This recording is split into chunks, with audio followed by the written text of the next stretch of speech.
Movie के start होते ही हमें 4 फ्रेंड्स दिखाए जाते हैं जो कि ऑडियंस में बैठे हुए थे क्योंकि वो वहाँ पर कार रेस देखने आए थे। उनमें एक लड़का जिसका नाम निक होता है और उसकी फ्रेंड का नाम लॉरी होता है और उनके साथ उनके 2 फ्रेंड्स थे और जिस जगह पर वो बैठे हुए थे उस एरिया का नाम था 180। वहाँ सब लोग काफी इंजॉय कर रहे होते हैं लेकिन निक थोड़ा अपसेट था। उसे कुछ भी अच्छा नहीं लग रहा था। उसे ऐसा फील हो रहा था कि जैसे कुछ गलत होने वाला है क्योंकि उसे वहाँ पर बहुत ज्यादा नेगेटिव क्लूज मिल रहे थे। वो अपने आसपास बैठे हुए कुछ लोगों को देखता है। उन लोगों के सामने एक काउबॉय आकर बैठ जाता है। वहीं पर एक अमेरिकन कपल भी आया हुआ था जिन्हें गार्ड कुछ कह रहा था। एक मदर थी जो कि अपने 2 बच्चों के साथ वहाँ पर आई थी। इनके अलावा एक कार मैकेनिक था जो कि अपनी बेस्ट फ्रेंड के साथ वहाँ पर आया था। निक को लग रहा था कि वहाँ पर एक एक्सीडेंट होने वाला है जिससे क्रैश हो जाएगा और उसे बिल्कुल ठीक ही लग रहा था क्योंकि एक कार जिसका नंबर 45 था उसमें एक स्क्रू ड्राइवर फंसा रह जाता है और वो स्क्रू ड्राइवर रेस ट्रैक पर गिर जाता है जिससे एक कार का टायर फट जाता है और वो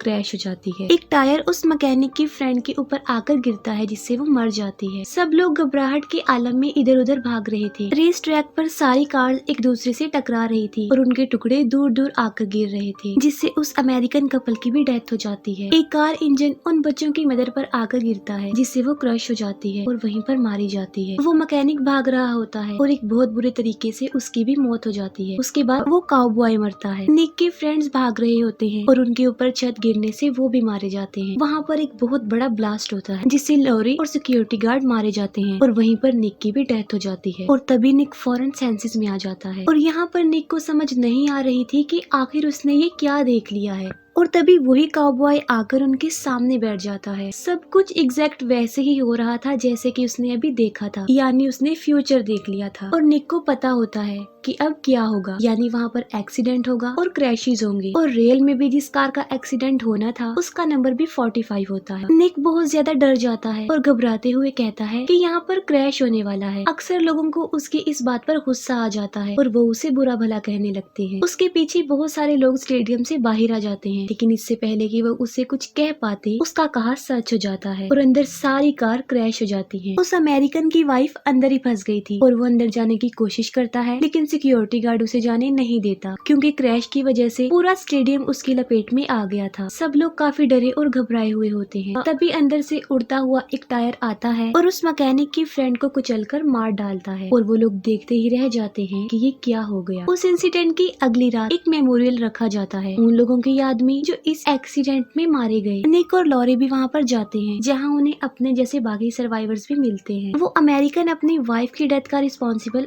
गार्ड को समझ रहा था क्योंकि उसने अंदर जाने जो नहीं दिया था। उसकी बातों से लग रहा था कि वो काफी गुस्से में है और वो अपनी वाइफ की डेथ का बदला जरूर लेगा। रात को भी निक को एक विजन दिखाई देता है जिससे वो डर जाता है और जाग जाता है। उसने अपने विजन में कुछ आग जैसा देखा था और उसे समझ नहीं आ रही थी कि ये क्या है। दूसरी तरफ वो अमेरिकन काफी नशे में था और वो उस गार्ड के घर जाता है। वो ट्रक को ऑन ही छोड़कर गार्ड के घर में जा रहा था तभी अचानक से बियर कैन रेस पर गिर जाते हैं और उसका ट्रक चलने लगता है जिसकी वजह से वो चेन में फंस जाता है और ट्रक उसे घसीटते हुए ले जा रहा था और फ्यूल गिरने की वजह से उस चेन में आग लग जाती है। वो चिल्ला रहा होता है और तभी उसके चिल्लाने की आवाज सुनकर वो गार्ड बाहर आ जाता है और इतने में ही आग इंजन तक पहुंच जाती है और वहाँ पर एक बहुत बड़ा ब्लास्ट होता है। और जब निक की न्यूज देखता है तब उसे पता चल जाता है कि जो विजन उसने देखा था वो उस अमेरिकन की डेथ का ही था और अभी वो इस बारे में सोच ही रहा होता है कि उसे एक दूसरा विजन नजर आता है। अब विजन तो वो देख लेता है लेकिन इस बार भी उसे ये पता नहीं चल पाता कि अब डेथ की किसकी बारी है। वो मदर अपने बच्चों के साथ एक सैलून में जाती है। उस लेडी के बच्चे एक साइन बोर्ड पर पत्थर मार रहे थे और वहाँ का गार्डनर उन्हें ऐसा करने से मना करता है और वहाँ से भगा देता। जब वो लेडी सैलून में बैठी होती है तब वहाँ पर बहुत सारे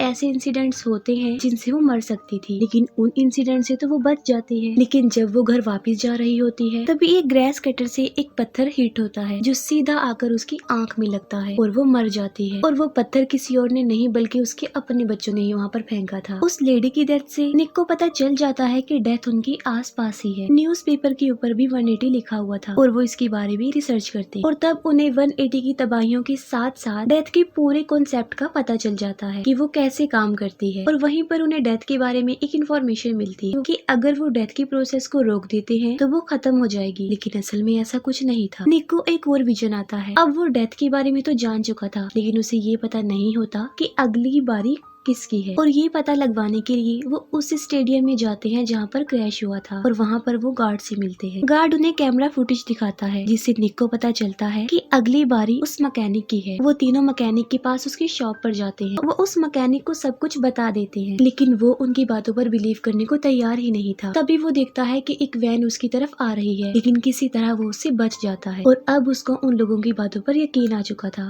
लेकिन अब काफी देर भी हो चुकी थी। तभी अंदर से एक सिलेंडर आता है जिससे उसके टुकड़े टुकड़े हो जाते हैं। अब निक उन्हें बताता है कि अगली बारी उसके दोनों फ्रेंड यानी हंट और जेनेट की है। निक को फिर से एक विजन आता है जिससे उसे पता चलता है कि उन दोनों की डेथ पानी की वजह से हो। तब उन्हें एक प्लान आता है और वो सोचते हैं कि हंट के पास निक जाएगा और जेनेट को बचाने के लिए लॉरी और वो गार्ड जाएंगे। जेनेट जो कि कार वॉश एरिया में थी और हंट एक वाटर पार्क में आया हुआ था। जेनेट कार वॉश में जा रही होती है, लेकिन किसी खराबी की वजह से उसकी कार बीच में ही फंस जाती है। अब सारे डोर लॉक थे तो वो बाहर भी नहीं आ सकती थी और किसी को कॉल भी नहीं मिला सकती थी क्योंकि वहाँ पर सिग्नल्स नहीं आ रहे थे। और यही नहीं बल्कि उसकी कार का सनरूफ भी खराब हो गया था। तब सनरूफ तो थोड़ा सा खुल जाता है, लेकिन उसके ऊपर एक पाइप टूट जाता है और सारा पानी कार के अंदर आने लगता है। दूसरी तरफ हंट का फेवरेट कॉइन स्विमिंग पूल में गिर गया था और हंट उसे लेने के लिए पूल में चला जाता है। हंट देखता है कि जिस होल में से पानी ड्रेन हो रहा है उसका कॉइन वहाँ गिर गया है और हंट उस ड्रेन होल में फंस जाता है। उन दोनों ने पानी से ही मरना था और वो दोनों बुरी तरह पानी में फंस गए थे। जेनेट की पूरी कार पानी से भर गई थी और वो किसी तरह बड़ी मुश्किल से अपना सर सनरूफ से बाहर निकाल लेती है। जेनेट सोच रही थी कि अब वो शायद बच सकती है क्योंकि अब तो वो आसानी से सांस भी ले रही थी, लेकिन तभी अचानक से वो कार स्लोप चलने लगता है और जेनेट को अपनी मौत अपने सामने ही नजर आ रही थी। लेकिन लॉरी बिल्कुल ठीक टाइम पर वहाँ पहुंचकर उसे बचा लेती है। वो अपनी कार से उसकी कार को रिवर्स करके उसकी जान बचाने में कामयाब हो जाते हैं। अब जेनेट को तो बचाने में वो लोग कामयाब हो जाते हैं, लेकिन हंट अभी तक वहाँ पर फंसा हुआ था और निक भी वहाँ पर पहुँच जाता है, लेकिन वो हंट को नहीं ढूंढ पाता और हंट की बहुत बुरे तरीके से मौत हो जाती। अब यहाँ पर तो हंट मर गया और जेनेट बच गई, तो अगली बारी उसी गार्ड की थी। अब वो गार्ड इस दुनिया में बिल्कुल अकेला था, इसीलिए उसे अपनी डेथ से ज्यादा फर्क नहीं पड़ रहा था क्योंकि उसकी फैमिली मर चुकी थी और उसे भी जीने का कोई शौक नहीं था। लेकिन लॉरी और निक को एक ऐसा क्लू मिल जाता है जिससे वो उसे बचा सकते हैं और उन इंस्ट्रक्शंस को फॉलो करते हुए वो दोनों उस गार्ड के घर जाते हैं। उस गार्ड के घर पहुंचकर वो देखते हैं कि उसने खुद को फांसी पर लटकाया हुआ है, लेकिन अभी तक वो जिंदा है। वो उन लोगों को बताता है कि वो सुबह से फांसी लगाने की प्रैक्टिस कर रहा है, अपनी जान लेने की कोशिश कर रहा है, लेकिन हर बार वो नाकाम रह जाता है। वो लोग सोचते हैं कि जेनेट को बचाकर उन्होंने डेथ के इस प्रोसेस को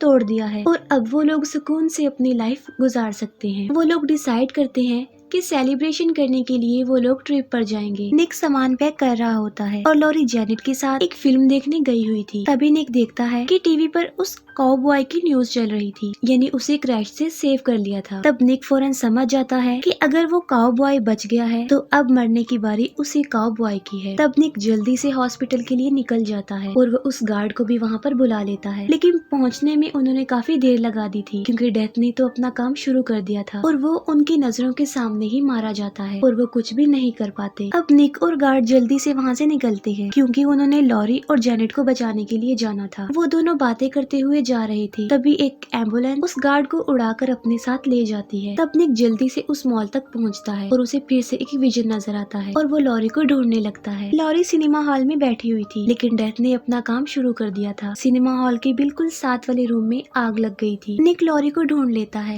वो उन्हें बताता है कि मौत का ये खेल अभी तक खत्म नहीं हुआ है और बेहतर होगा कि उन्हें वहाँ से निकलना चाहिए, लेकिन जेनेट उनके साथ जाना नहीं चाहती थी और वो वहीं बैठकर मूवी एंजॉय करती है। तभी मूवी में ब्लास्ट होता है और वो ब्लास्ट रियल बन जाता है जिससे जेनेट भी मारी जाती है और अगली बारी लॉरी की है। वो उस मॉल से निकलने की कोशिश करते हैं, लेकिन ब्लास्ट की वजह से पूरा माल उसके पेट में आ गया था। लॉरी का पाँव एक्सीलेटर में फंस जाता है और वो निक के सामने ही मर जाती है और तभी निक फौरन से सेंसेस में आ जाता है, यानी एक बार फिर से उसने फ्यूचर देख लिया था और वो उस गार्ड के साथ उस हॉस्पिटल से बाहर आ रहा होता है। वो गार्ड उससे बातें करते हुए चल रहा होता है। अब गार्ड के साथ क्या होने वाला है ये निक जानता था, लेकिन इससे पहले कि वो खुद को संभाल पाता वो एम्बुलेंस उस गार्ड को उड़ाकर अपने साथ ले जाती है। अब निक मॉल में जाता है और वो सिनेमा हॉल में जाने की बजाय उस रूम में चला जाता है जहाँ पर आग लगी हुई थी, क्योंकि वो सब लोगों को बचाना चाहता था। वो आग बुझाने की कोशिश करता है जिससे वो जख्मी हो जाता है, लेकिन इसके बावजूद भी वो आग बुझाने में कामयाब हो जाता है। और यहाँ पर वो सोच रहा था कि उसने इतने सारे लोगों की जान बचा ली है। इसके बाद हम सीधा 2 हफ्ते के बाद का सीन देखते हैं। वहाँ पर हमें एक बस दिखाई जाती है जिसके ऊपर 180 लिखा हुआ था। वो एक कैफे में बैठे हुए थे और उस कैफे का नाम था डेथ बाय कैफीन। और वहाँ पर भी निक को बहुत सारे नेगेटिव क्लूज मिल रहे थे, जिन्हें देखकर वो फिर से अपसेट हो जाता है। उन क्लूज को देखकर निक फौरन समझ जाता है कि उसने कुछ भी चेंज नहीं किया और ना ही उसने इतने सारे लोगों की जान बचाई, बल्कि ब्लास्ट तो होना ही नहीं था। यहाँ पर डेथ ने उसके साथ एक प्रैंक किया था, क्योंकि डेथ उन लोगों के अकॉर्डिंग नहीं चल रही थी, बल्कि